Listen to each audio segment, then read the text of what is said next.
ఈనాటి మన యొక్క ఈ శిలువ ధ్యానములలోని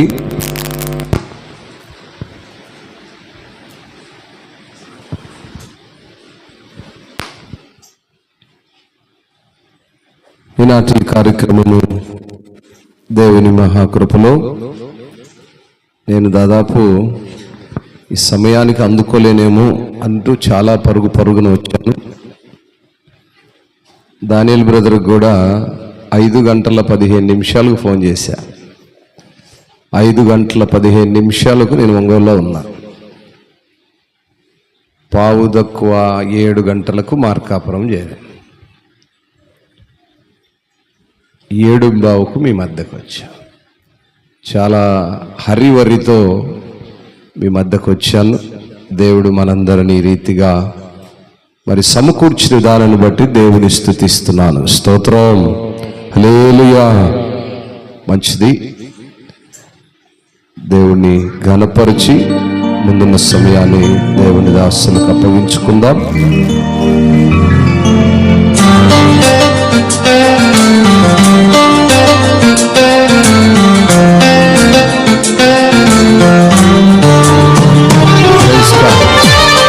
అందరూ సంతోషంగా చప్పట్లు కొడుతూ దేవుని నామాన్ని కనపరుచుకుందాం.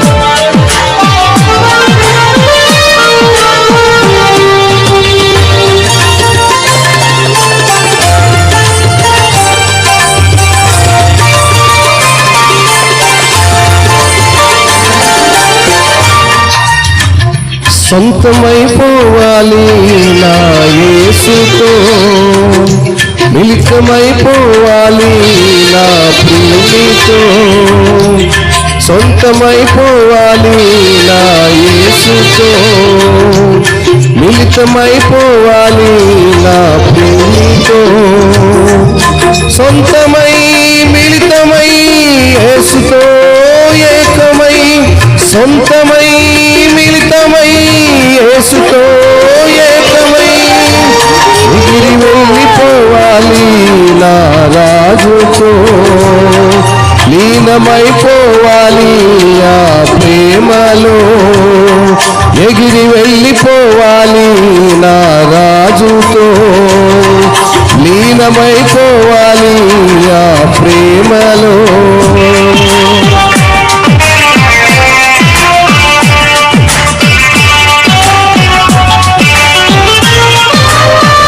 చప్పటి కొడుతూ దేవుని గణపరుద్దాం.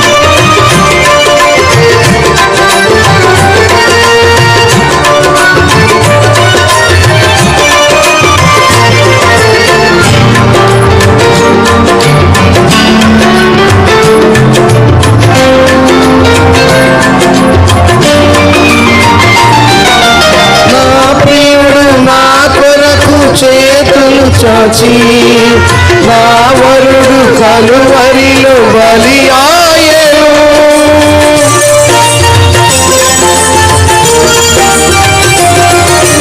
నా ప్రియుడు నా కొరకు చేతులు చాచి, నా వరుడు కలువరిలో బలి ఆయను. బలి అయిన వానికే నా జీవితం, అర్పించుకోనుంటే నా ధర్మము. బలి అయిన వానికే నా జీవితం, అర్పించుకోనుంటే నా ధర్మము. ధర్మము ధర్మము యేసుతో జీవితం, ధర్మము ధర్మము యేసుతో జీవితం. సొంతమైపోవాలి నా యేసుతో, మిళితమైపోవాలి ఆ ప్రియునితో. సొంతమైపోవాలి నా యేసుతో, మిళితమైపోవాలి నా ప్రియునితో.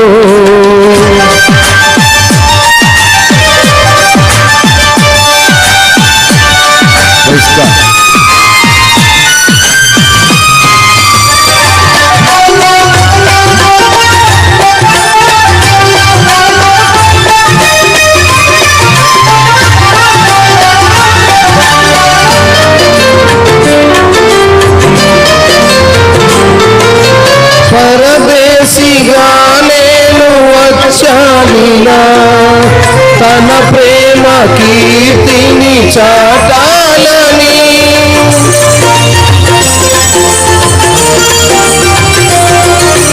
పరదేశిగా నేను వచ్చానిలా తన ప్రేమ కీర్తిని చాటాలని ప్రియుని కోసమే బ్రతికేదను కాపాడుకొందును సౌశల్యము ప్రియుని కోసమే బ్రతికేదను కాపాడుకొందును సౌశల్యము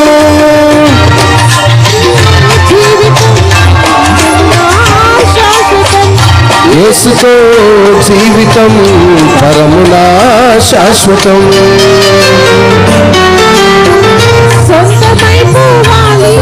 నా యేసుతో మిళితమైపోవాలి ఆ ప్రియునితో సొంతమైపోవాలి నా యేసుతో మిళితమైపోవాలి ఆ ప్రియునితో సొంతమై మిళితమై యేసుతో ఏకమై సొంతమై మిళితమై యేసుతో ఏకమై ఉగిరి వెళ్ళిపోవాలి నా రాజుతో లీనమైపోవాలి ఆ ప్రేమలో ఎగిరి వెళ్ళిపోవాలి నా రాజుతో లీనమైపోవాలి ఆ ప్రేమలో.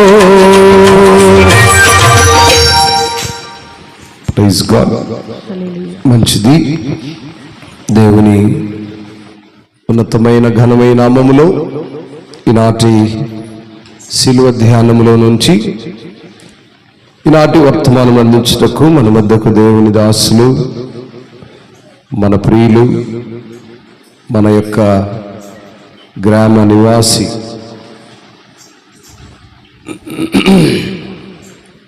పాస్టర్ దానియేల్ రాజు గారు మన మధ్యలో ఉండటము మనకెంతో సంతోషకరము. ఎందుకనగా మన వారిని మనం గౌరవించుకోవాలి, ప్రేమించుకోవాలి, ఆహ్వానించుకోవాలి. చక్కగా ఆయా ప్రాంతాల్లో దేవుని సువార్తను ప్రకటించడానికి బహుగా వాడబడుతున్నటువంటి దేవుని దాసులు. ఈ సమయంలో ఫోన్ చేసి బ్రదర్ ఇట్లా అన్నప్పుడు అన్నా తప్పకుండా వస్తానని రావడం జరిగింది. సమయము మామూలులాగానే యథావిధిగా 9 గంటలు అయినది. సమయాన్ని దేవుని దాసులకి అప్పగిస్తూ ఉన్నాను. అందరం సంతోషంగా చప్పట్లు కొడదాం.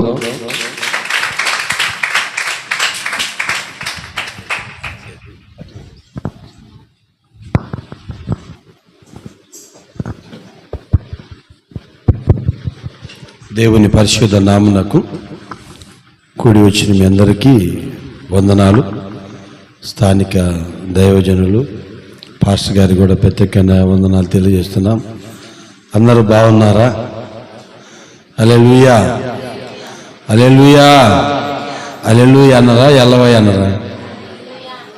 ఏంది ఎల్లవయ్య అన్నట్టుగా ఉంటే అందరూ బాగున్నారు కదా. నేను కూడా మా చర్చిలో ముగించుకొని ఇక్కడికి వచ్చా. ఎందుకంటే గతంలో ఒకసారి పిలిచినప్పుడు 9:15కు నాకు మైక్ ఇచ్చారు. అది నాకు బాగా గుర్తు. అంటే ఈలోపు పోయినా నాకు ఎట్ట మైక్ రాదు. ఈలోపు మా చర్చిలో కూడా ప్రోగ్రామ్ అయిపోద్దని మేము 7 గంటలకు పెట్టి 7:15కు క్లోజ్ చేస్తాం. 1 గంట బావు అక్కడ క్లోజ్ చేసుకొని మార్కపంలో ఇక్కడికి వచ్చాం. కానీ నిజంగా ఈరోజు మిమ్మల్ని అందరినీ చూస్తుంది. మరే బాబు మాట్లాడబాకండి.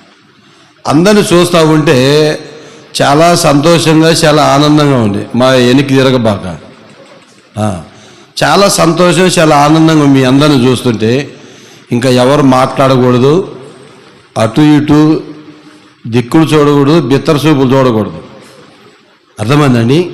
మనం ఇక్కడికి వచ్చింది ఎందుకంటే చక్కగా దేవుని మాట్లాడి వినడానికి. అవునా? కూర్చోవడం కూడా చక్కగా కూర్చోవాలి. మీరు ఎప్పుడన్నా చేపల మార్కెట్కి వెళ్ళి చూశారో లేదు, కేకలు పెడతా ఉంటారు. ఓసారో ఓ మేడమో మాకాడుకొని మనం ఒకరికి కొందామని పోతే వాళ్ళ కేకలు దెబ్బకి తెచ్చుకోవాల్సిన కూడా తెచ్చుకోము. అలానే ఇక్కడ కూడా మనం వచ్చిన తర్వాత దైవ వర్తమాన్ని మనం ప్రశాంతంగా జాగ్రత్తగా వినాలి. దేవుని సన్నిధిలో ఉండి చెప్తున్నా, నేను 10వ తరగతి చదివే వరకు నాకు బైబిల్ చదవని రాదు. వాస్తవం, దైవ సన్నిధిలో ఉండి చెప్తున్నా. పాతిళ్లలో నేను చెప్పేది. 10వ తరగతి అయిపోయింది, ఐటీఐ చేరాము. ఐటీఐ అయిపోయిన తర్వాత 2 నెలలు బెంగళూరులో ఉన్నాము. బెంగళూరు తర్వాత హైదరాబాద్కి వెళ్ళాము. 3 సంవత్సరాలు బీటీహెచ్ ట్రైనింగ్ చేశాము.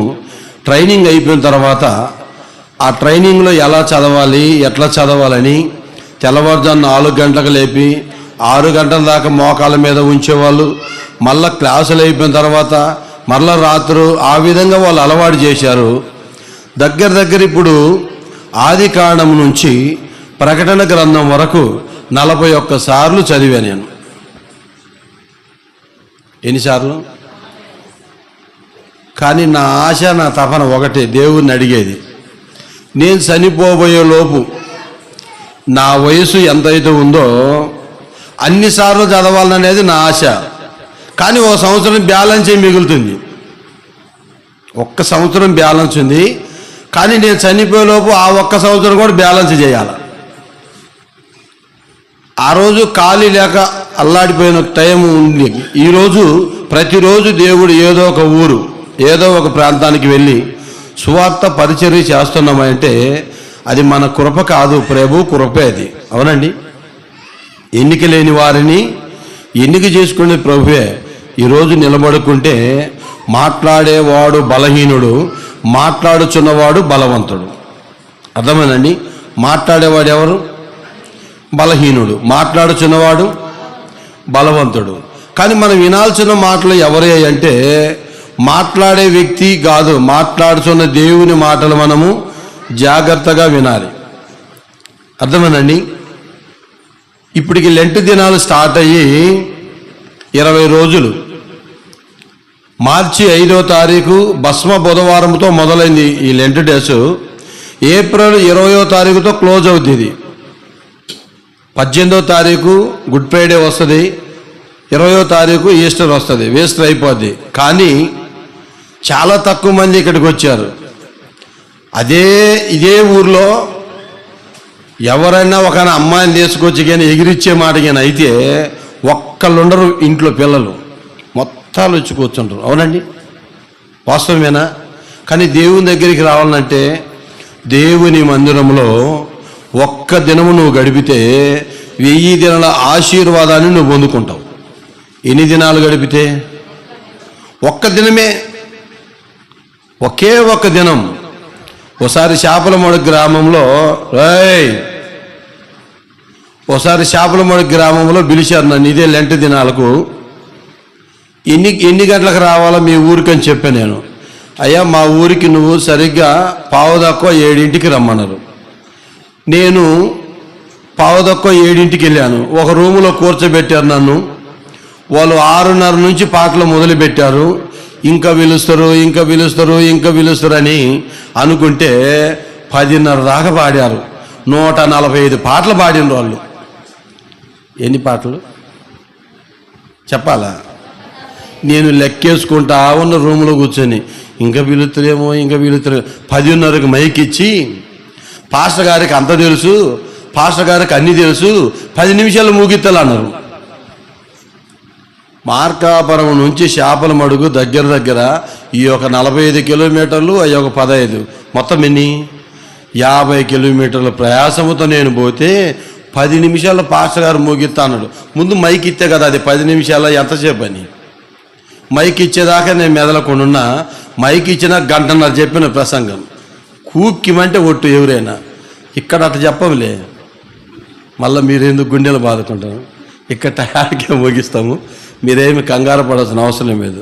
ఎందుకు నేను చెప్తున్నానంటే పాటలు పాడటం తప్పు కాదు, కానీ ఒక ప్రసంగికుని మనం పిలుచుకున్న తర్వాత అతడు రాకముందు మనం ఎన్ని పాటలు పాడినా పర్వాలేదు, కానీ ప్రసంగికుడు వచ్చిన తర్వాత ఆ సమయం ప్రసంగికుడికి ఇస్తే అతను చెప్పాలనుకున్న మాటలన్నీ చెప్పి వెళ్తాడు, అంతే. పాటలు పాడటం తప్పని నేను అనను, ప్రసంగికు లేట్ అయినప్పుడు ఏం చేయొచ్చు? మనం ఎన్ని పాటలైనా మనం పిలిపించుకుంది ఎందుకంటే దేవుని వాక్యాన్ని వినటానికి. కాబట్టి అతను వచ్చినప్పుడు మనం సమయం ఇస్తే సమృద్ధి అయిన ఆహారము దైవజనుడు అందించి వెళ్తాడు. అది సంఘానికి ఎంతైనా ఆశీర్వాదం. మనం రోజు పాటలు పాడుకుంటూ ఉంటాం, అవునండి? పాడుకుంటామా లేదా? చిన్న బుడక శబ్దం కాగానే ఎనికి తిరిగి చూశారు, ఏముందాడ అంటే యాడ శబ్దం వస్తుందా? లేచిపోతున్నా చూస్తారు, వస్తున్నా చూస్తారు, అవునండి? అంటే ఏ శబ్దం మనకు కాకూడదు. ఆశీర్వాదాలు ఎప్పుడు వస్తాయంటే దేవునికి భయపడితేనే ఆశీర్వాదాలు వస్తాయి, గుర్తుపెట్టుకోండి. ఎప్పుడు ఆశీర్వాదాలు వచ్చేది చెప్పాలి? ఎప్పుడు? అబ్రహామా అబ్రహామా, ఆ పిల్లవాని మీద చేయి వేయబాక, నీవు దేవునికి భయపడు వాడవని నేను ఎరిగి ఉన్నానని దేవుడైన యెహోవా అబ్రహాంతో చెప్తాడు.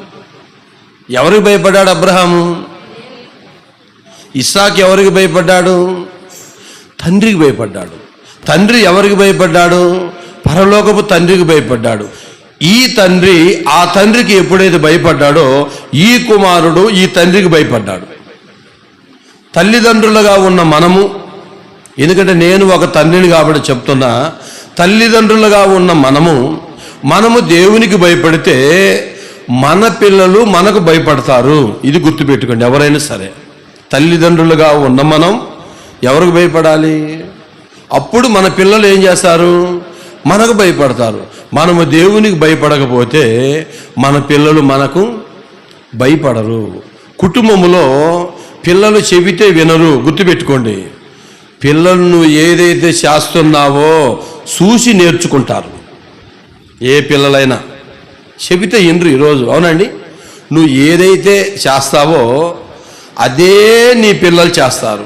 నువ్వు ఏదైతే మాట్లాడతావో అదే నీ పిల్లలు మాట్లాడతారు. నువ్వు మంచి మాటలు మాట్లాడితే నీ పిల్లలు కూడా మంచి మాటలే మాట్లాడతారు. నువ్వు మంచిగా ప్రవర్తిస్తే నీ పిల్లలు కూడా మంచిగా ప్రవర్తిస్తారు. నువ్వు మంచి కోరుకోకుండా నీ పిల్లలు మంచి కోరుకోమంటే జరగని పని. జనరల్గా ఈ పల్లెటూళ్ళలో జరిగే విధానం ఏంటంటే, నేను కూడా పుట్టి పెరిగామని చెప్తున్నా. తండ్రి మంచం మీద పండుకొని ఉంటాడు. రేయ్, ఆ జోబులో ఒక బీడి ఉందిరా, బీడి కాల్చుకొని రారా అంటాడు. ఈడ ఆ నిప్పు కాడికి పోయి ఆ నిప్పు మీద అట్ట పెట్టి ఒక దమ్ము ఎనికి బీగి అది తెచ్చి వాళ్ళ నాన్నకిస్తాడు.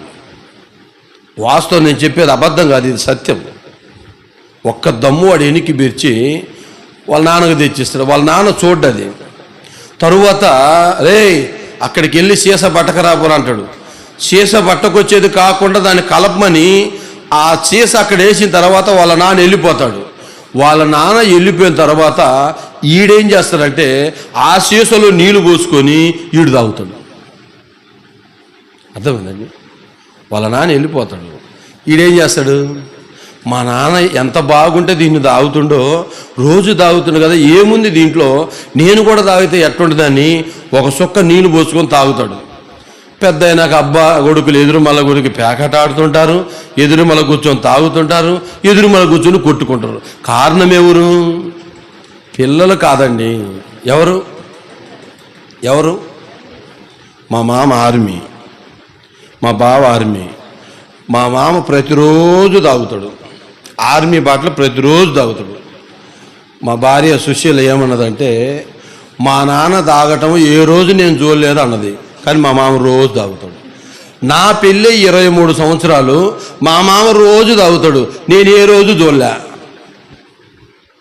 తాగని రోజు అంటూ ఉండదు, నేనైతే చూడలే. కానీ నా పెళ్ళి ఆ ఇంట్లోకి అడుగు పెట్టిన తర్వాత వాతావరణం, అన్ని పరిస్థితులు మారినాయి. నేనేమంటానంటే, నువ్వు ఏది చేసినా పిల్లలు చూసేటట్టు చేయకూడదు. అంటే తప్పు చేయమని నేను చెప్పట్లే, అర్థమైందండి? తప్పు చేయమని నేను చెప్పట్లేదు. ఒకవేళ భార్య భర్తలు ఇద్దరు మాట్లాడుకోవాలన్నా కూర్చొని ఎప్పుడు మాట్లాడుకోవాలి అంటే, పిల్లలు స్కూల్కి వెళ్ళిన తర్వాతనో పిల్లలు నిద్రపోయిన తర్వాతనో మీరు మాట్లాడుకోవచ్చు. అనరాని మాటలన్నీ పిల్లల ముందు అన్నారనుకో, వాళ్ళ చిన్న హృదయాలు గాయమైపోతాయి. అవునండి? ఈరోజు తల్లిదండ్రుల మాట పిల్లలు వినట్లేదు, ఇరుగు పొరుగు వాళ్ళ మాట వింటున్నారు.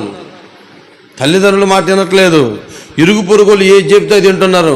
కారణం ఏంటంటే ఆ ఇంట్లో వాళ్ళకి ప్రేమ లేదు.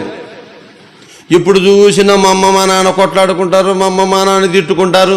ఈ ఇంట్లో కంటే ఆడుంటే బాగుండు, ఈ ఇంట్లో నేను ఎప్పుడు చూసినా గొడవలు కొట్లాట్లు. అంటే ఆ ఇంట్లో ఏమి కనపడట్లేదంటే సమాధానము కనపడట్లేదు. ఆ ఇంట్లో ఏం కనపడట్లేదు? మీరు నాంపల్లి రైల్వే స్టేషన్ చూడండి, సికింద్రాబాద్ రైల్వే స్టేషన్ చూడండి, హైదరాబాద్ రైల్వే స్టేషన్ చూడండి. పసిపిల్లలందరూ యవ్వనస్తులందరూ ఆ రైల్వే స్టేషన్లలో పగులంతా హోటల్ పనిచేసేది, సాయంత్రం వచ్చి ప్లాట్ఫారం మీద వండుకొని నిద్రపోతారు. ఎవరయ్యే వీళ్ళంతా అంటే ఇంట్లో సమాధానం లేక వెళ్ళిపోయిన వాళ్ళు వీళ్ళంతా. అర్థమైందండి? మందిరానికి వస్తాం కానీ మన నోరును కట్టేసుకోము. మందిరానికి వస్తాం కానీ మనం మాట్లాడే మాటలు మాత్రము పద్ధతులు ఏమి మారవు. వచ్చేంత వరకే. ఇంకా మనం అటు బయటికి వెళ్ళిపోయినాం అనుకో, కుక్క మీద ఎప్పుడైనా నీళ్లు పోయండి ఇదిలిసుకుంటుంది, ఒక్క సొక్క కూడా దాని మీద ఉండదు. ఏం చేస్తుంది నీళ్ళన్నీ? చెప్పాలా? నీళ్ళని ఏం చేస్తుంది? మీరు చెప్పే వాక్యాలన్నీ ఇదిలిచ్చి వెళ్ళిపోతారు ఇంటికి. ఈయనే పడతాయి, ఇంక ఆడిపోతాయి. అవునండి. ఒక మనిషి బాగుపడాలంటే ఆ వాక్యము హృదయంలోకి వెళ్ళాలి. ఆ వాక్యము హృదయంలోకి వెళితే చెడు వెళ్ళిపోద్ది, మంచి మిగులుతుంది అక్కడ. అబద్ధమాడిన పేతురు, సలిమంటకాడ అబద్ధమాడిన పేతురు, ఆ యేసు ఎవరో అనగాని పేతురు ఒక్కసారి యేసు ప్రభు అతడు అంటాడు, నన్ను ఎరుగనని నువ్వు ముమ్మారు అబద్ధం చెప్తామన్నప్పుడు నా ప్రాణం పోయినా నేను అబద్ధం చెప్పనంటాడు. ఎప్పుడైతే 3 సార్లు అబద్ధం చెప్తాడో, ఎప్పుడైతే కోడి కోస్తుందో యేసయ్య చెప్పిన మాటలు గుర్తుకొచ్చి వెలపలికి పోయి పశ్చాత్తాపడి కన్నీరు కార్చి ఏడుస్తాడంట పేతురు గారు. ఏం పడ్డాడంట? అది ఉండట్లేదు ఈరోజు మనుషులకు, పశ్చాత్తాపం ఉండట్లేదు. ఎప్పుడైతే మనిషికి పశ్చాత్తాపం అనేది ఉంటుందో, ఒప్పుకోలనేది ఉంటుందో, సమర్థించుకోకూడదు, విమర్శించుకోవాలి ఎవరైనా సరే. ఒక వర్తమానం మాట్లాడినప్పుడు నా గురించే మాట్లాడినావు, నా గురించే మాట్లాడినావు, నన్నే ప్రభువా నిజంగా నా గురించి మాట్లాడినావయ్యా, నిజంగా చేయలు నేను అదృష్టవంతుని, నేను ధన్యురాలు అనుకుంటే అది ఆశీర్వాదం. ఎప్పుడైతే పేతురు మారాడో, పేతురు మారిన తర్వాత మొదటి ప్రసంగానికి 3000 మంది మారారు. ముందు పేతురు మారాడు. పేతురు మారక ముందు ప్రసంగం చేయలేదు. పేతురు మారిన తర్వాత ప్రసంగం చేశాడు. ఎంతమంది బాప్టిజం తీసుకున్నారు? 3000 మంది. అపోస్తుల కార్యములు మీరు చదవద్దులే, దానికి టైం వేస్తుంది, రాసుకోండి. అపోస్తుల కార్యములు 2వ అధ్యాయము 37 వచ్చిన 40 వరకు చూస్తే పేతురు వాక్యము చెబుతున్నప్పుడంట వారి హృదయము కుచ్చుకొని పొడవబడిందంట. ఏం చేసిందండి? వాక్యం ఏం చేయాలా? మనిషిని కుచ్చాలా. ఎప్పుడైతే ఆ వాక్యం నిన్ను కుచ్చుతుందో, ఆ వాక్యం ఎప్పుడైతే నీ హృదయంలోకి వెళ్తుందో ఆటోమేటిక్ మారు మనసు, పశ్చాత్తాపం దానికై అదే వస్తుంది. 2వ ప్రసంగం పేతురు గారు చేసినప్పుడు 5000 మంది మారారు. ఎన్ని వేల మంది? మొదటి ప్రసంగానికి ఎంతమంది మారారు? 3000 మంది మారారు. 2వ ప్రసంగానికి ఎంతమంది మారారు? 5000 మంది మారారు. అపోస్తుల కార్యములు 4వ అధ్యాయం 4వ వచనం. మొత్తం ఎంతమంది మారారా అనే ప్రసంగానికంటే 8000 మంది మారాను. ఎన్ని వేలండి అమ్మా? 8000 మారారు. ఎన్ని ప్రసంగాలకు? కనీసము కొన్ని వేల ప్రసంగాలు విన్నాం మనం. 100 కాదు, ఏనా? 100 కాదు, వేల ప్రసంగాలు విన్నాం. 2 ప్రసంగాలకి ఎంతమంది మారారు? 8000 మంది మారారు. మరి మన జీవితంలో ఎన్ని ప్రసంగాలు ఉంటున్నాం? పోనీ ఇంటున్న మనమన్న మారామా? ఇంటున్న మీరైనా మారారా? ఇననోళ్ళని అటు పక్కన పెట్టండి, ఇంటున్న మీరు మారారా? ఇన్నట్టుగా తలకాయ ఊపుతున్నారా? మనం దేవుని మందిరానికి వచ్చేది ఎందుకంటే దేవుని వాక్యాన్ని మనం శ్రద్ధగా వినటానికి, విమర్శించటానికి కాదు, నవ్వటానికి కాదు, హేళన చేయటానికి కాదు, నిద్రపోవటానికి కాదు. అవన్నీ చేయాలంటే ఇక్కడికి రావాల్సిన అవసరం లే. ఇంటి దగ్గర ప్రశాంతంగా ఉండొచ్చు. అవునండి, ఇంటి దగ్గర ఎలా ఉండొచ్చు? ప్రశాంతంగా ఉండొచ్చు.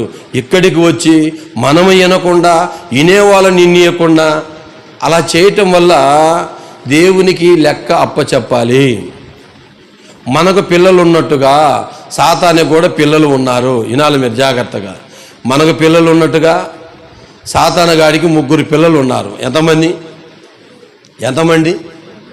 ఎంతమంది? మొదటి పిల్ల పేరు ఏంటంటే రానియడు. వినాలి జాగ్రత్తగా. మొదటి పిల్ల పేరు ఏంటిది? మొదటి పిల్ల పేరు రానియడు. రెండో పిల్ల పేరు ఏంటంటే విననీయడు. మూడో పిల్ల పేరు ఉండనీయడు. చెప్పాలా ఎంతమంది? మొత్తం ఎంతమంది? మొదటి దాని పేరేంటిది? రెండో దాని పేరేంటిది? మూడో దాని పేరేంది? వారు రాక వస్తాడు చర్చికి, అప్పుడే వస్తుంది ఫోన్ కాల్.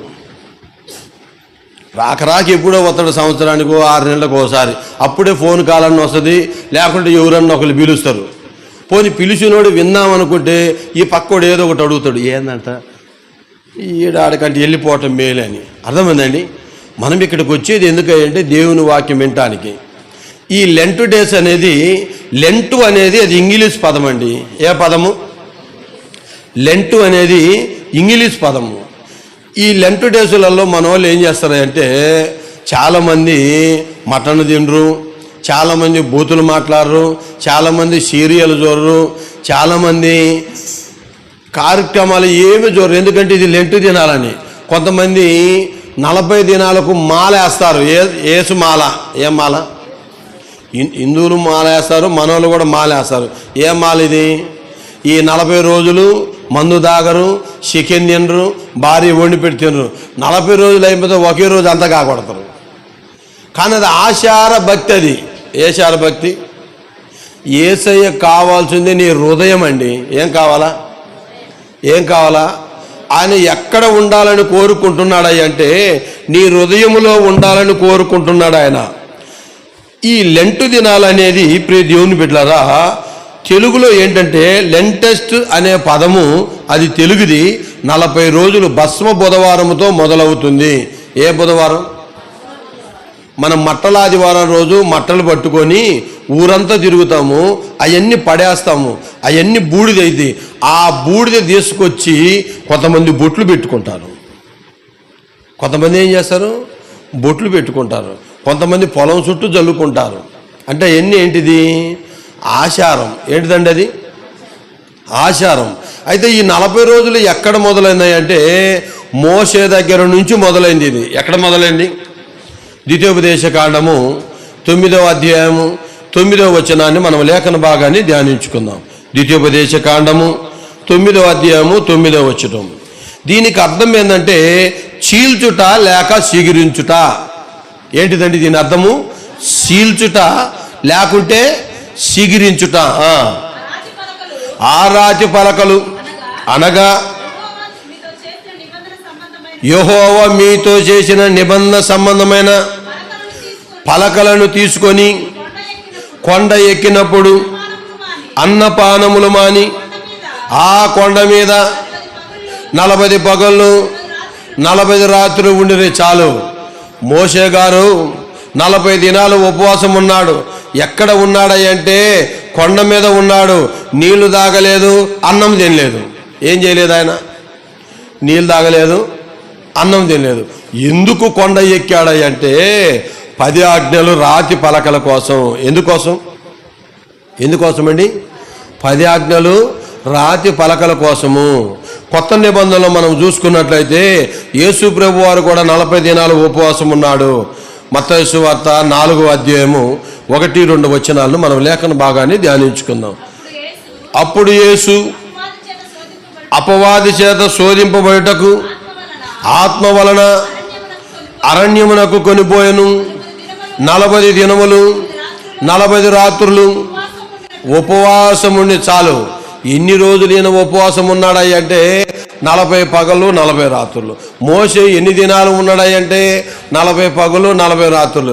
మనోళ్ళు ఒక్కరోజు ఉపవాసం ఉంటే ముఖమంతా బీక్కపోయి గుంతకళ్ళు కొడతాయి. ఒక్కరోజే ఊరందరూ చెబుతారు, నేను ఉపవాసం ఉన్నా. ఎవరు అడగరు, ఏమే చెబుతుంది అందరికీ. ఎన్ని రోజులకు? ఇంకా కొంతమంది అంటారు, పాస్టర్ గారు నేను ఉపవాసం ఉన్న ఉప్మా తినొచ్చా, గ్లాసులు పాలు తాగొచ్చా, 3 అరటి, ఇవన్నీ తింటే ఉపవాసమా? ఇన్ని తింటే ఇది ఉపవాసం అండి? ఒక రోగికి డాక్టర్ గారు ఎన్ని బలమైన ఆహారం అని పెడతారు, అవునండి. నువ్వు ఇన్ని తింటావు, మళ్ళీ నేను ఉపవాసం అంటావు. ఉపవాసం అంటే అర్థం ఏంటంటే మంచి నీళ్ళు కూడా తాగకుండా ఉండేదే ఉపవాసం. 40 దినాలు ఉన్నారు మోషే గారు, నీళ్ళు తాగలా, అన్నం తినలా. యేసు ప్రభు వారు 40 దినాలు ఉన్నాడు, నీళ్లు తాగలా, అన్నం తినలా. ఉపవాసం అంటే అది. ఏదో ఉదయాన్నే గబగబా ఎవరు చూడకుండా 4 మెతుకులు తిని మళ్ళీ మధ్యాహ్నం ఎప్పుడైతే దేవా నీకు స్తోత్రం నాకు ఆత్రం అనేది ఉపవాసం కాదు. నువ్వు నిజమైన ఉపవాసం చేస్తే నువ్వు ఏదైతే దేవుణ్ణి అడుగుతావో ఖచ్చితంగా దాన్ని చేస్తాడు. మోషే సాధించాడండి. అది కేవలము ఉపవాస ప్రార్థన ద్వారానే. దేని ద్వారా? ఉపవాస ప్రార్థన ద్వారానే. రాజుల మొదటి గ్రంథము 19వ అధ్యాయము 8వ వచనాన్ని మనం లేఖన భాగాన్ని ధ్యానించుకుందాం.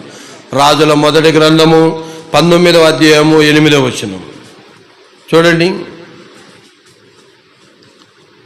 రాజుల మొదటి గ్రంథము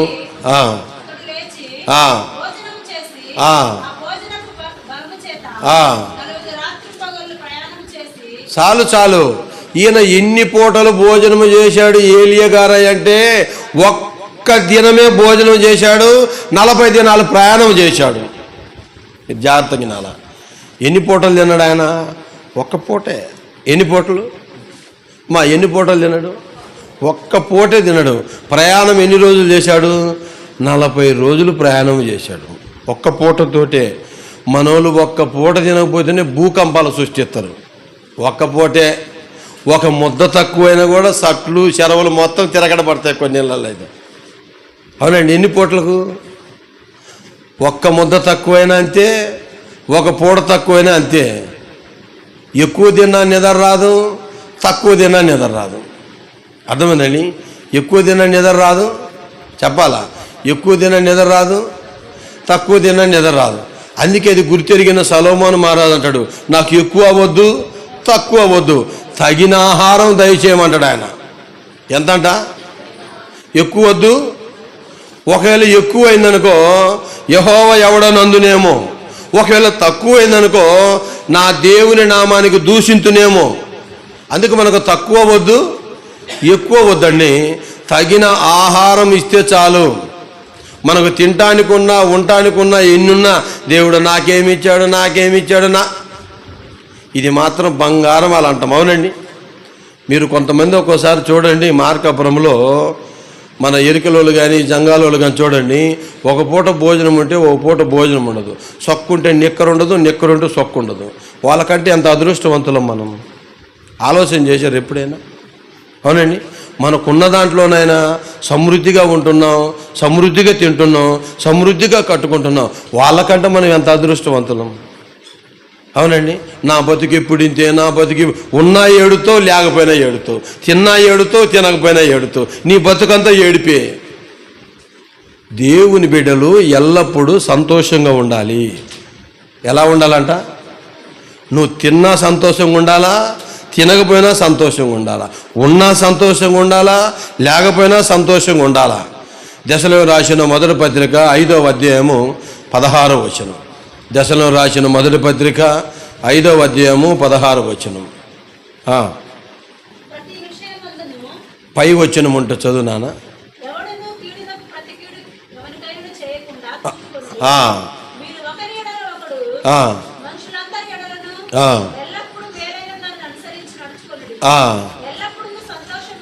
అది దేవుడు మనకిచ్చిన ఆశీర్వాదం ఏమిటంటే ఎల్లప్పుడూ సంతోషంగా ఉండాలి. అది దేవుడు ఇచ్చిన ఆశీర్వాదం. చాలండి. ఎప్పుడంట? ఎప్పుడు? పాట బ్రహ్మాండంగా పాడతాం, దేవుని స్తుతించుడి ఎల్లప్పుడు దేవుని స్తుతించుడి. ఎప్పుడు స్తుతించేది? ఉంటే కాదు, ఉన్నా స్తుతించాలా, లేకపోయినా స్తుతించాలా, తిన్నా స్తుతించాలా, తినకపోయినా స్తుతించాలా. ఎప్పుడు సంతోషంగా ఉండాలా చెప్పండి అమ్మా? సంతోషం ఎప్పుడు ఉండాలా? ఎల్లప్పుడూ ఆనందంగా, ఎల్లప్పుడూ. ఫిలిప్పీలు రాసిన పత్రిక 4వ అధ్యాయము 4వ వచనం. ఫిలిప్పీలు రాసిన పత్రిక 4వ అధ్యాయము 4వ వచనం. ఎల్లప్పుడూ ప్రభువునందు ఆనందించుడి, మరలా చెప్పుదును అది ఆశీర్వాదం అంటే అదండి. నువ్వు ఎల్లప్పుడూ సంతోషంగా ఉండాలా, నువ్వు ఎల్లప్పుడూ ఆనందించాలా, అది ఆశీర్వాదం అంటే. మనములు చూస్తే వీళ్ళు దేవుని బిడ్డలు అనాలా. ఆశీర్వాదం అంటే మనములు చూస్తే బోర్డు తగిలించుకోవాల్సిన అవసరం లే, మనం దేవుని బిడ్డలమని. వాళ్ళు చూడరు నాయన, ఏమి తింటుండ్రో ఏమి తినట్లేదో, ఏమున్నాయో ఏమి లేవో, ఏమి ఆనందంగా ఉంటారో నాయన వాళ్ళు అంటారు. కొంతమందిని, అందరినీ కాదు. అవునండి. ఎప్పుడు సంతోషంగా ఉండాలా? ఎల్లప్పుడూ సంతోషంగా ఉండాలా. ఎప్పుడు ఆనందంగా ఉండాలా? ఎల్లప్పుడూ ఆనందంగా. 40 రోజులు ఉపవాసం ఉండి కొండ దిగి వస్తుంటే మోసే ముఖము చూసి తట్టుకోలేకపోయారంట. కిందున్న ప్రజలు మెరిసిపోతుందంట. దగ్గ దగ్గ దగ్గ దగ్గ దగ్గ దగ్గ దగ్గ పరిశుద్ధాత్మ అభిషేకంతో. ఎన్ని రోజులు ఉన్నాడు ఆయన? 40 రోజులు. నిజంగా ఉపవాసం ఉండి ప్రార్థన చేసే వాళ్ళు ఎవరైనా ఉంటే వాళ్ళ ముఖములో ఉన్న తేజస్సు వేరు, ఆనందం వేరు ఉంటుంది. అవునండి. ఎలా ఉంటుంది? ఆ తేజస్సు వేరు. రాసుకుంటే పూసుకుంటే కాదు, మళ్ళీ అవి వేరు. రాసుకునే పూసుకునే అవి కావు. నువ్వు నిజంగా దేవుణ్ణిలో ఉంటే, దేవుణ్ణిలో ఆనందిస్తే, దేవుణ్ణిలో సంతోషిస్తే ఆనందమే వేరు. నిర్గమకాండము 31వ అధ్యాయము 18వ వచనం. నిర్గమకాండం 30వ అధ్యాయము 18వ వచనం. 31, 18.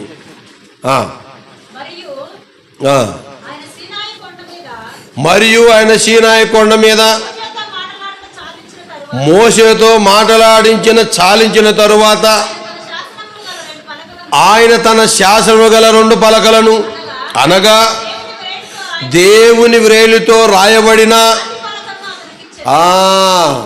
10 ఆజ్ఞలు అనేది ఆశామాషకనేది మనుషులు రాసేది కాదయ్యి. దేవుని వ్రేలుతో రాసి ఇచ్చిన పలకలయ్యి. మనుషులు రాసి ఇచ్చినాయి కాదయ్యి, గుర్తుపెట్టుకోండి. ఎవరు రాసి ఇచ్చినాయి? దేవుని వ్రేలుతో రాయబడినవి. ఎవరు రాయబడినాయి? 5 సంవత్సరాలు దిగిపోయే ఎమ్మెల్యే ఒక లెటర్ ఇస్తే అసలు మనం తట్టుకోలేము, పట్టుకోలేము. ఆ ఊర్లో నాకు ఎమ్మెల్యే లెటర్ ఇచ్చాడు, ఎమ్మెల్యే లెటర్ నా పనే. 5 ఏళ్లకు టికెట్ ఉంటుందో లేదో తెలియదు, గెలుతుడో లేదో కూడా తెలియదు. ఎన్ని ఏళ్లకు ఏంది చెప్పరు? 5 ఏళ్లకు. కానీ దేవుని చేతితో రాసి ఇచ్చిన పలకలి, మనుషులు ఇచ్చినాయి కాయి. ఎవరు రాశారంట? దేవుడే స్వయంగా. దేవుని వ్రేలుతో రాయబడిన పలకలు. ఎన్ని పలకలు? పాత నిబంధనలో 10 ఆజ్ఞలు అయితే కొత్త నిబంధనలో 2 ఆజ్ఞలే. పాత నిబంధనలో మోసే ధర్మశాస్త్రం ఎన్ని? 10. కొత్త నిబంధనలోకి వచ్చినాక ఎన్ని? 8. నిన్ను వలె నీ పొరుగు వాణ్ణి ప్రేమించుమనే దాంట్లో 8, 9 ఉంటాయి. నీ తల్లిదండ్రులు సన్మానించుమనేది ఒకటి. మొత్తం 10. దాన్నేమి తీసేయలేదు ఆయన. ఏంటంటే అనేమి తీసేయలేదు. కానీ మోషేకి ఎవరిచ్చారంట? అది దేవుని చేతితో రాయబడిన పలకలు. ఎవరి చేతితో రాశారు? దేవుని చేతితో. నిర్గమకాండము 34వ అధ్యాయము 28వ వచనాన్ని మనం లేఖన భాగాన్ని ధ్యానించుకుందాం. నిర్గమకాండం 34, 28. అతడు 40 రేయింబగలు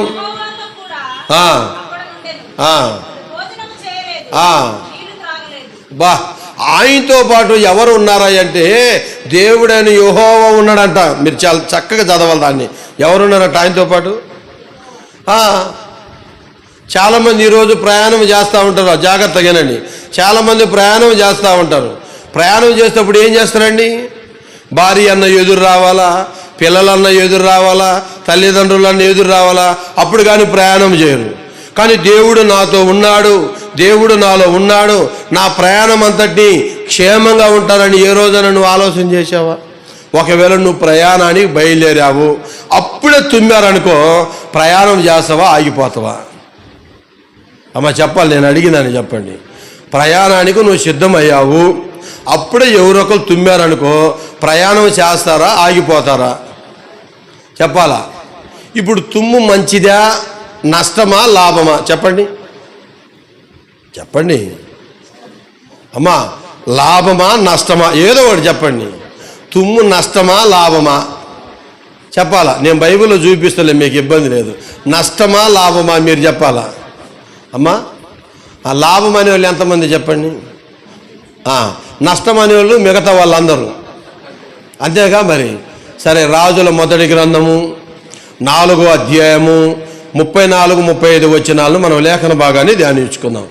రాజుల మొదటి గ్రంథము 4వ అధ్యాయము 34 వచనం 35 వచనం.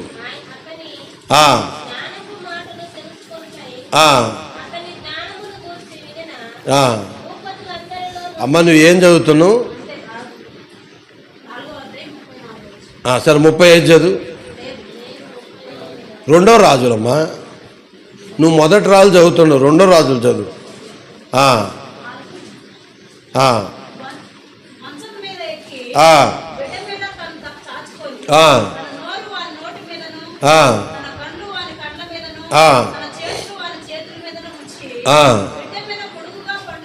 బిడ్డ మీద పొడుగుగా పండుకొనగా ఆ బిడ్డ ఒంటికి ఎట్టబుట్టెను, తాను దిగి యువతల నుండి అవతలకు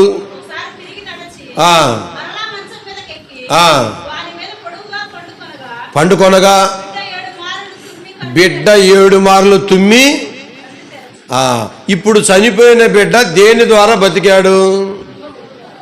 మరి ఇప్పుడు మీరు నష్టం అన్నారుగా, తుమ్ము ఏంటమ్మా? తుమ్ము నష్టం అన్నారు కదా, ఇప్పుడు నష్టమా లాభమా? ఇప్పుడు చెప్పండి. మరి లాభం అంటే ఎందుకు ఆగిపోతారు మీరు? అంటే లోకస్తులకు మీకు తేడా ఏమి లేదు, వాళ్ళు ఆగిపోతారు, మీరు ఆగిపోతారు. మరి బైబిల్ తెలిసినప్పుడు ఏం చేయాలి మనం? సరే, ఇప్పుడైనా చెప్పండి, నష్టమా లాభమా? అయ్యా ఇక మీద ఎవరు తుమ్మినా నేను ప్రయాణం చేస్తానయ్యా అనేవాళ్ళు ఒకసారి చెప్పండి.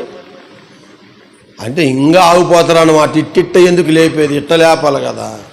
సగం సగం భక్తి ఎందుకండి? నిండా మున్నోడి చలి ఉండదు, అవునా? సగం భక్తి చేస్తేనే ఒక జుగ్గు నీళ్ళు పోసుకుంటే చలి ఒక్కసారి బిందె కుమ్మరించుకుంటే చలి అని ఉంటుంది, అవునా కదా? తుమ్ము ఎప్పుడు కూడా నష్టము కాదండి, అది లాభము, గుర్తుపెట్టుకో. సరే, 2వ మాట, ఎదవరాలు గుర్తొస్తే ఎంతమంది ప్రయాణం చేస్తారు? అప్పుడే నువ్వు ప్రయాణానికి సిద్ధమైనవండి, అప్పుడే ఒక ఎదవరాలు వచ్చింది, ఎంతమంది ప్రయాణం చేస్తారు చెప్పాలా? నేను అడిగేది డైరెక్ట్గా, ముఖాముఖిగా నేను అడుగుతున్నా. చెప్పాలి. ఎదవరాలు వచ్చింది, ఏం పని ఉంటుంది? ఊరక అటు ఇటు తిరుగుద్ది, పని బాటలేంది. ఏమో ఒక నిమిషం ఆగకూడదు, తోసుకొని బజార్లు ఊరక తిరుగుతూ ఉంటుంది. అటు పోయి నాకు రాకూడదేమో, ఏంది పని ఉన్నట్టుకు తిరిగిద్ది, అవునండి. అంటే ఇప్పుడు నీ దృష్టిలో ఆమె ఎవరు? ఎదవరాలు. అంటే ఆమె ఎదురొస్తే నువ్వేం చేయకూడదు? ప్రయాణం చేయకూడదు. కానీ బైబిల్ ఏం చెప్తుంది? కొరింథీయులకు రాసిన మొదటి పత్రిక 7వ అధ్యాయము 40 వచనం. ఏదైనా మనం బైబిల్లోనే చూడాలా. ఎక్కడ చూడాలా? ఆన్సర్ ఎక్కడ చూడాలా?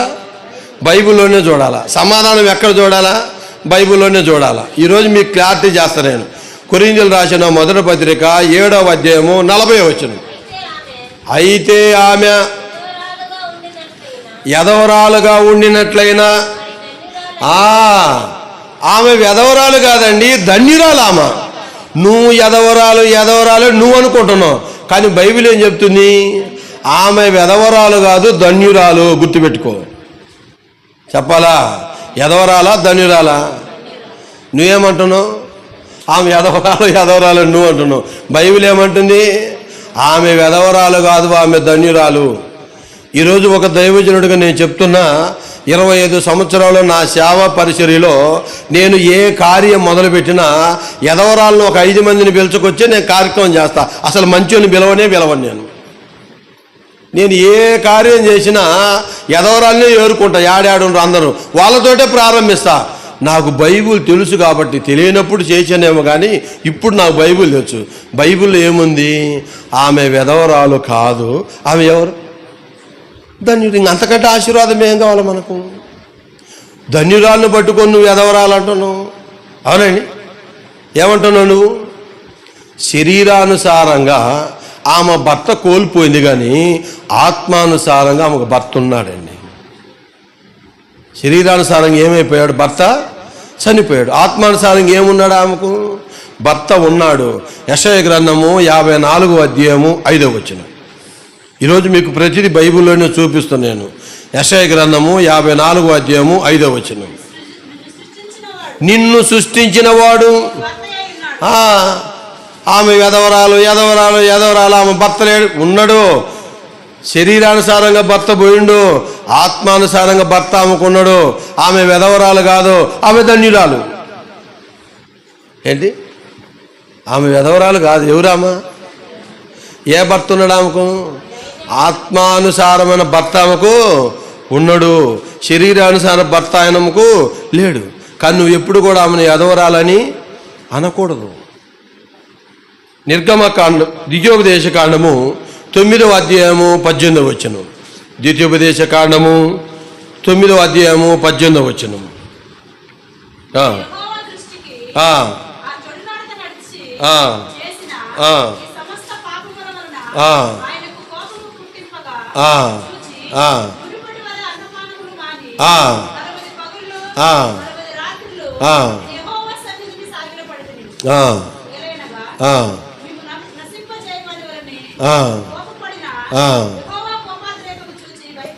చాలు, సమస్తాన్ని విడిచిపెట్టెళ్ళాడంట ఆయన. ఏం విడిచిపెట్టాడంట? ఏం విడిచిపెట్టాడంట? సమస్తాన్ని విడిచిపెట్టి దేవుని దగ్గరికి వెళ్ళి ఉన్నాడు ఆయన. ఉపవాసం అంటే ఏంటంటే అన్నిటిని విడిచిపెట్టి దేవుని మందిరానికి రావాలి. ఇంకోటి తెలుసా మీకు? ఉపవాసం ఉండి నువ్వు పనికి వెళ్ళకూడదు, ఉపవాసం ఉండి ఉద్యోగానికి వెళ్ళకూడదు, ఉపవాసం ఉండి వ్యాపారానికి వెళ్ళకూడదు. కారణం ఏంటంటే ఉపవాసం ఉన్న వాళ్ళ దగ్గరికి సైతాన్ వస్తాడు. యేసు ప్రభు దగ్గరికే వచ్చాడు, నీ దగ్గరికి నా దగ్గరికి వచ్చే పెద్ద లెక్కే ఉందండి. 40 దినాలు ఉపవాసం ఉంటే యేసు ప్రభు దగ్గరికే వచ్చాడండి. అవునండి, వచ్చాడా రాలేదా? వచ్చాడు. ఎవరు ఉపవాసం ఉన్నా చక్కగా దేవుని మందిరంలోకి వచ్చి దేవుని స్తుతించండి, దేవుని ఆరాధించండి. ఈరోజు నేను ఒంటరి దాన్ని, నేను ఒంటరిని, నేను దిక్కులేని వాడిని, నేను పనికి మాలినట్టు. నువ్వు ఒంటరి వాడివి కాదు, నువ్వు దిక్కులేని వాడివి కాదు. మన కోసము 3 నిద్రపోకుండా ఉన్నారండి బైబిల్లో. ఎంతమంది చెప్పాలి? ఎంతమంది? మన కోసం 3 నిద్రపోకుండా ఉన్నారు. చెప్పండి ఎవరు? చెప్పాలి. మన కోసమే 3 నిద్రపోకుండా ఉన్నారు. కీర్తన గ్రంథము 121వ సంకీర్తన 3వ వచనము 4వ వచనం. కీర్తన గ్రంథం 121వ సంకీర్తన 3వ వచనం 4వ వచనం. మూసేసిన నేను బైబిల్ కూడా పక్కన పెట్టేసిన. కీర్తన గ్రంథం, ఇశ్రాయేలును కాపాడేవాడు, కొనకడు నిద్రపోడు, యెహోవాయే నిన్ను కాపాడువాడు. చాలండి. మన కోసం నిద్రపోకుండా ఉండేది ఎవరంటే దేవుడైన యెహోవా. ఎవరు? ఆయన నిద్రపోకుండా ఉన్నాడు కాబట్టే మనం ప్రశాంతంగా నిద్రపోతున్నాం. ఒక్కోసారి చిన్న బిడ్డల తల్లి పడకలో వేసుకొని పండుకున్నప్పుడు మధ్యరాత్రి వాడు ఎప్పుడో కింద పడి కీ అన్నప్పుడు కానీ తల్లికి మెలకు రాదు. అవునండి, అవునా? కానీ నువ్వు ఆ బిడ్డను ఏమైనా కాపాడావా? ఎవరు కాపాడాడు ఆ బిడ్డను? దేవుడే కాపాడాడు. నువ్వు నిద్రపోయినా ఆయన నిద్రపోవట్లేదు. రెండోది, మన కోసం నిద్రపోకుండా ఉండేది ఎవరంటే దేవదూతలు. ఎవరు? కీర్తన గ్రంథము 91వ సంకీర్తన 11వ వచనం 12వ వచనాన్ని మనం లేఖన భాగాన్ని ధ్యానించుకుందాం. కీర్తన గ్రంథం 91వ సంకీర్తన. నీ పాదములకు రాయి తగలకుండా వారు నిన్ను తమ చేతుల మీద ఎత్తుకొందురు. చాలు ప్రియ దేవుని బిడ్డలారా, మన పాదాలకు రాయి తగలకుండా దేవదూతలు మనం ఏం చేస్తున్నారు? ఎత్తి పట్టుకుంటున్నారు. జాగ్రత్త. దేవదూత నిద్రపోవట్లేదు. ఏం చేస్తలేదు? దేవదూత పని ఏమిటంటే మనకు పరిచర్య చేయటమే దేవదూత పని. గుర్తుపెట్టుకోండి. దేవదూత పని ఏంటిది? వినాలా? దేవదూత పని ఏంది? రాత్రియో పగలను పాదముల రాయి తగులాకుండా, రాత్రియో పగలను పాదముల రాయి తగులాకుండా మనకు పరిచర్య చేయుట కొరకు, మనకు పరిచర్య చేయుట కొరకు దేవదూతలు మనకుండగా, దేవదూతలు మనకుండగా ఆనందయాత్ర ఇది ఆత్మీయ యాత్ర యేసుతో నూతన యెరూషలేము యాత్ర మన యేసుతో నూతన యెరూషలేము యాత్ర. మొదట ఎవరు నిద్రపోకుండా ఉన్నారు? దేవుడైన యెహోవా నిద్రపోవట్లేదు. రెండోది ఎవరు నిద్రపోకుండా ఉన్నారు? దేవదూతల పని ఏంటిది? మనకు పరిచర్య చేయటం. మూడోది మనం చూసుకున్నట్లయితే పేతురు రాసిన మొదటి పత్రిక 5వ అధ్యాయము 8వ వచనం. పేతురు రాసిన మొదటి పత్రిక 5వ అధ్యాయము 8వ వచనం. అమ్మా నేను చెప్పింది మీరు చదవండి. 5:8 నేను అన్నది. నిబ్బరమైన బుద్ధి గలవారై మెరుగుగా ఉండుడి, మీ విరోధి అయిన అపవాది గర్జించు సింహం వలె ఎవరిని మింగుదునని. నిద్ర పట్టట్లే సైతాన గాడికి. ఏం పట్టట్లే? ఏం చేస్తుంది? ఎతుకుతూ తిరుగుతుంది. ఎతకటం వేరు, తిరగటం వేరు, రెండు ఒకటి కాదు. గుర్తుపెట్టుకో, ఎతికేది వేరే, తిరిగేది వేరే, రెండు ఒకటి కాదు. ఎవరన్నా వస్తువు పోగొట్టుకురు అనుకో, ఎవరు లేనప్పుడు ఎత్తుక్కుంటా ఉంటారు. ఎవరన్నా రాగానే అటు ఇటు తిరుగుతుంటారు. ఏంటంటే ఏమి లేదు అంటారు. ఎవరు లేనప్పుడు ఎత్తుక్కుంటారు. అవునండి, ఎతకటం వేరే, తిరగటం వేరే, రెండు ఒకటి కాదు. కానీ సైతాను రెండు చేస్తుంది. ఎతుకుతుంది, తిరుగుతుంది. ఎవరిని పట్టుకోవాలని? దేవుని బిడ్డలు పట్టుకోవాలని. ఒక దిట్టు మన కోసము దేవుడైన యెహోవా నిద్రపోవట్లేదు, ఒక దిట్టు దేవదూతలు నిద్రపోవట్లేదు, ఒక దిట్టు సైతాను నిద్రపోవట్లేదు. ఎందుకని? సైతాను చేతిలో పడకుండా వీళ్ళిద్దరు పనిచేస్తున్నారు. కానీ నువ్వు సైతాను చేతిలో చిక్కితే వాడు నిన్ను వదలడు. అవునండి, అవునా? నేను ఒంటరిని, నాకెవరు తోడున్నారు? ఇంతమంది నీకు తోడున్నారు. నీకు ఎదురు రావాల్సింది ఎవరంటే అమ్మ, నాన్న, బిడ్డలు కాదండి. నీకు ముందుగా పోసు మెట్టగానున్న సరములను నేను సరాలము చేస్తాను. నీ ముందు నేను దహించు అగ్ని అయి ఉంటాను. దేవుని బిడ్డల చుట్టంట దేవదూత కావలి కాయును. కీర్తన గ్రంథము 34వ సంకీర్తన 7వ వచనం. కీర్తన గ్రంథం 34:7 చూడండి. కీర్తన గ్రంథం 34:7. యెహోవాయందు భయభక్తులు గల వారికి ఆయన దూత కావలేండి వారిని రక్షించును. చాలు ప్రియ దేవుని బిడ్డలారా, నీ చుట్టూ దేవదూత ఉంటుంది. ఎవరి చుట్టూ? ఇంకా నీ ముందు ఎవరు రావాల్సిన అవసరం లే, నీ చుట్టే దేవదూత ఉంటుంది. ఎవరి చుట్టూ? మన చుట్టూ ఏముంటుంది? దేవదూత ఉంటుంది. ఒక్క దేవదూత పవర్ వచ్చేసి 185,000 మందిని చంపిద్దండి. ఎంతమంది అంటే 185,000 మంది నీ మీదకి వచ్చినా వారు నిన్ను ఏమీ చేయలేరు. ఎందుకని? నీ పక్కన ఎవరున్నారు? దేవదూత నీ పక్కనే ఉన్నది. అందుకే అపాయమేమీ వారి యొద్దకు రాదు, వారి పాదాలకు రాయి తగలకుండా దేవదూతలు ఎత్తి పట్టుకొనను. అపాయం నిన్ను రానియదు. ఏం రానియదు? మీరు చదవద్దు. రాజుల రెండవ గ్రంథము 6వ అధ్యాయము 14 నుంచి 16 మనం చూస్తే అక్కడ ఎలీషా అయిన ప్రవక్త అయిన దగ్గర గెహాజీ ఉంటాడు. అక్కడ ఈ శిష్యుడు వచ్చాయా, మన చుట్టూ అగ్ని రథాలు ఉన్నాయి, ఇక మనం బ్రతకం, మనం చచ్చిపోతాం అంటాడు. వెంటనే దైవజనుడైన ప్రవక్త అయిన ఎలీషా గెహాజీని పిలిచి, అయ్యా ఈడు మనోనేత్రాలు వెలిగించమని ప్రార్థన చేసినప్పుడు వెంటనే నువ్వు మరలా వెళ్ళి చూడన్నప్పుడు, అయ్యా మన చుట్టూ అగ్ని రథాలు ఉన్నాయి. మొదట చూసినప్పుడు ఏం కనపడ్డాయి? వాడికి రథాలే కనపడ్డాయి. తర్వాత ఏం కనపడ్డాయి? అప్పుడు ఎదురు కనపడ్డాయి. ఇప్పుడు చుట్టూ అగ్ని రథాలు ఉన్నాయి. అప్పుడు అంటాడు, మనలో ఉన్నవాడు గొప్పవాడు కాదు, లోకంలో ఉన్నవాడు గొప్పవాడు కాదు, కానీ మనలో ఉన్నవాడు గొప్పవాడు, గొప్ప కార్యములు చేయగలిగినవాడు, ఆశ్చర్యకార్యములు చేయగలిగినవాడు. ఇన్ని ఆశీర్వాదాలు ఉన్నాయి నువ్వు ఉపవాసం ఉండి వస్తే. చివరి మాట చెప్పి నేను ముగిస్తా. బైబిల్లో సింహాన్ని చంపింది ఎంతమంది చెప్పాలా? సంసోను, మూడో వ్యక్తి ఒక ఆయన ఉన్నాడు. సమూయేలు 2వ గ్రంథము 23వ అధ్యాయము 20వ వచనం. సమూయేలు 2వ గ్రంథం 23వ అధ్యాయము 20వ వచనం చూడండి. సమూయేలు 2వ గ్రంథం 23వ అధ్యాయము 20వ వచనం.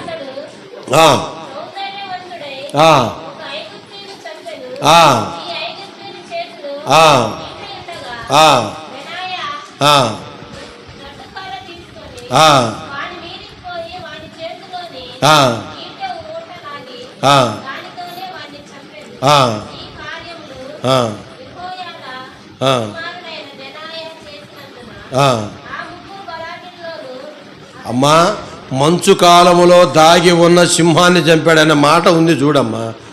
20వ వచనం లేదా? మరి అది చదవమంటే ఏదో చదువుతావు ఎట్ట? 2 సమూయేలు 23:20 అమ్మ నేను చెప్పింది అదే కదా. మరియు మంచు కాలములో బయలువెడలి బావిలో దాగి ఉన్న సింహాసనం కాదు, సింహము. అది తల్లి, మీకు వందనాలు తల్లి, ఎంత మంచోళ్ళమ్మ మీరు. సింహాసనం కాదు, సింహము. వినాలా? ఇప్పటికి ఎన్ని సింహాలు చెప్పా మీకు? 2 తెలుసు. 3వది అందరూ వీళ్ళిద్దరి గురించే చెప్తారు, కానీ ఈయన గురించి చెప్పేవాళ్ళు చాలా తక్కువ. అవునండి? ఎవరు చిన్న పిల్లలు అడిగినా, సండే స్కూల్లో అడిగినా సింహాన్ని చంపేది ఎంతమంది అంటే 2. ఎవరు ఆ 2 అంటే? ఎవరంటారండి? దావీదు, సంసోను.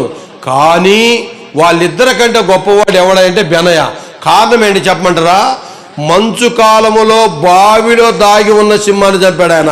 వీళ్ళు బయట తప్పించుకోవచ్చు, కానీ బావిలో తప్పించుకోవడము చాలా ప్రమాదం. అది మంచు కాలం, చలికాలం. మీరు ఇట్లాంటి వాక్యాలన్నీ గుర్తుపెట్టుకోవాలా. ఎప్పుడు కూడా నేను ఒంటరివాణ్ణి అని మీరు అనకూడదు.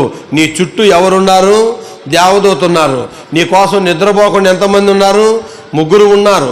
కనుక ప్రియ దేవుని బిడ్డలారా, ఉపవాసం ఉండి వస్తే ప్లస్ వాసము, ఉపవాసము, సహవాసము. నీ సహవాసం ఎవరితో ఉండాలా అంటే దేవునితో ఉండాలా. ఎవరితో ఉండాలా? మన సహవాసం ఎవరితో ఉండాలా? దేవునితో ఉండాలా. దేవునితో నువ్వు సహవాసం చేస్తే సమాధానం కలుగుతుంది, అలాగనే మేలు కలుగుతుంది. అది ఉపవాసం. ఆ మాట చెప్పి నేను క్లోజ్ చేస్తాను. యోబు గ్రంథము 21వ అధ్యాయం 22 చూడండి. యోబు గ్రంథం 22:21 లేకపోతే 22 అమ్మా 22:20. ఆయనతో సహవాసం చేసిన ఎడల 22:21 21:22 రెఫరెంట్ చెప్పమ్మా. 22:21 యోబు గ్రంథం 22వ అధ్యాయం 21 వచ్చిందమ్మా. ఆయనతో సహవాసం చేసిన ఎడల మీకు సమాధానము కలుగును. అది మన సహవాసం ఎవరితో చేయాలి అంటే దేవునితో సహవాసం చేయాలా. దేవునితో సహవాసం చేస్తే సమాధానం కలుగుతుంది, మేలు కలుగుతుంది. ఎవరితో పడితే వాళ్ళతో సహవాసం చేయకూడదు. కొరింథీయులకు రాసిన మొదటి పత్రిక 15:33 మీరు చదవద్దు. దుష్ట సాంగత్యము మంచి నడవడిని చెరుపును. మనిషిని చెడగొట్టేదే సహవాసం. కానీ మన సహవాసం ఎవరితో అంటే దేవునితో సహవాసం చేస్తే సమాధానం కలుగుతుంది, అలాగనే మేలు కలుగుతుంది. కనుక ప్రియ దేవుని బిడ్డలారా, దేవుడి మాటలు దీవించి ఆశీర్వదించును గాక. God bless you. Thank you. Late అయితే అన్నగారు మన్నించారు.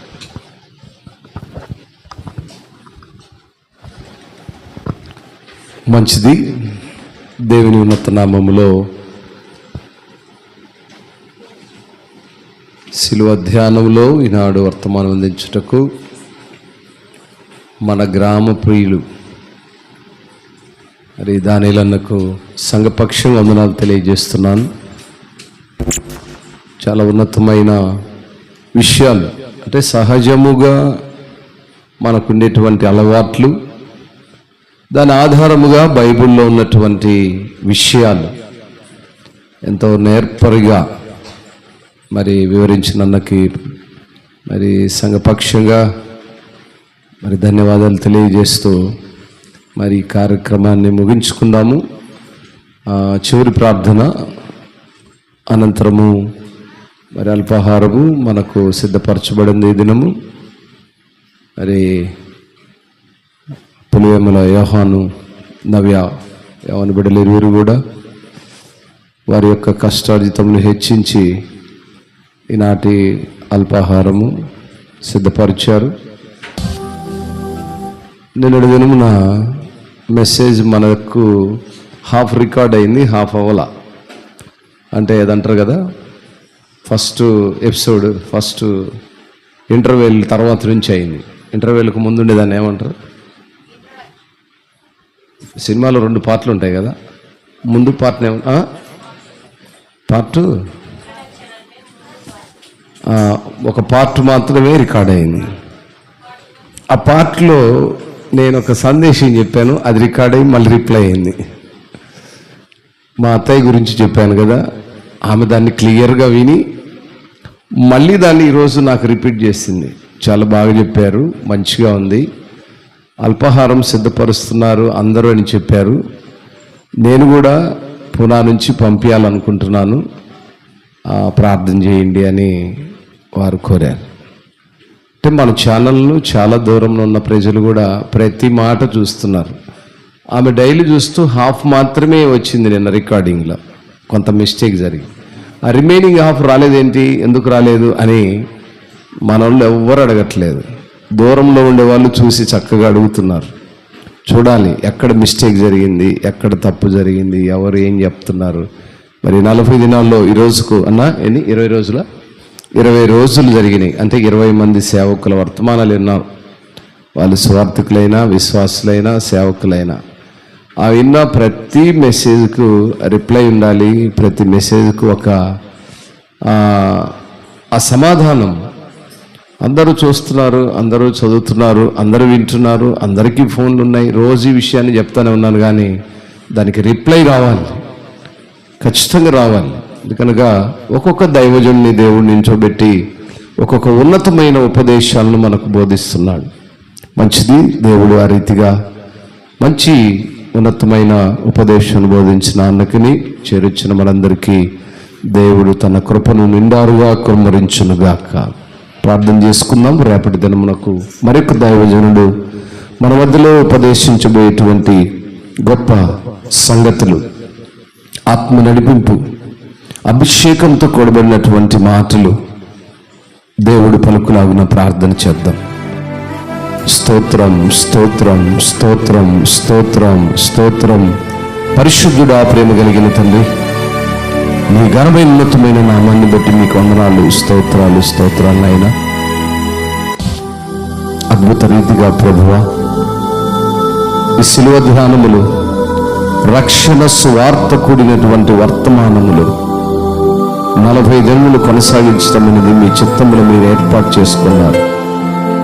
ఈనాటి ఈ 20వ దినపు వర్తమానం నుంచుటకు మా ప్రియులు దేవుని దాసులు దానిలో సహోదరునైనా ఉదయ గ్రామముకు నడిపించి ఉన్నత ఉపదేశమును బోధించి బిడలకు మరుగైన సంగతులను తెల్లగా తెలిపిన విధానాన్ని బట్టి నాయన, ఆ బిడను మీరు వాడుకునే విధానాన్ని బట్టి మిమ్మల్ని స్తుతిస్తున్నాం. ఆయా ప్రాంతంలో ఆయా గ్రామంలో తిరుగుతున్నప్పుడు మంచి ఆరోగ్యం దయచేయండి, కుటుంబాన్ని ఎత్తుపట్టండి, సహోదరుని ఎత్తుపట్టండి. వారి యొక్క జీవనోపాధి కొరకైనటువంటి ప్రతి పనిపాట్లు మీ కృపాకాంతిని తోడించండి, వారి సంఘాన్ని దీవించండి. ఈ రీతిగా ప్రభువా, చేరి వచ్చిన ప్రేమికులందరినీ నీ కృపలో నాయన ఎత్తుపట్టుకోండి.